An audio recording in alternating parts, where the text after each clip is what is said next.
Grange Hill was a place soaked in history, blood, and resilience. A few years had passed since the war in Grange Hill started between the communities. Though the echoes of gunshots had faded into whispers, the scars remained. The memories refused to die. So did the pain.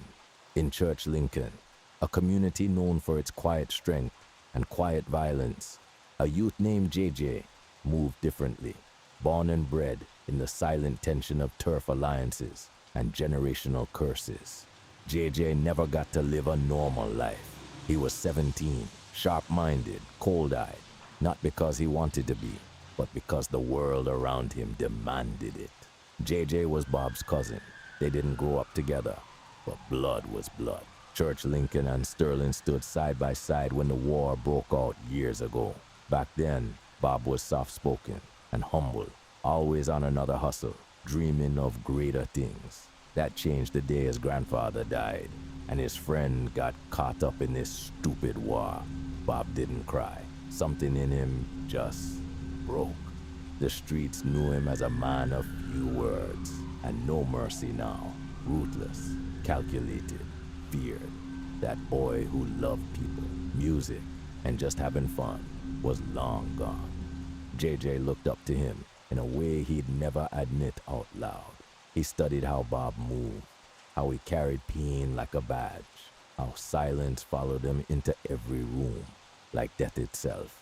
JJ wanted to make something of himself too, but he also wanted to survive. That meant being strategic, never soft, and trusting no one. He started dialing lead sheets for a man called Lance, a Church Lincoln Meech with a reputation for disappearing people who disappointed him.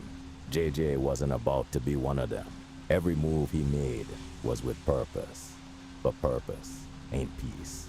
When a youth from Kings Valley turned up dead, face down in a drain, with 3 shots to the head, tension erupted. Rumors swirled fast. The whispers said it was Bob's people retaliating over an old grudge. Others claimed it was Lance sending a message, but JJ knew better. It was going to be war, all over again. Bob called him one night, and his voice low and sharp like a blade. Ready up, cuz boy, this time we not lose nobody. JJ felt something tighten in his chest. Not fear, never fear. Anticipation, destiny.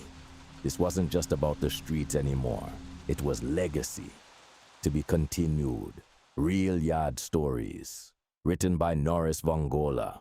Copyright 2026, all rights reserved.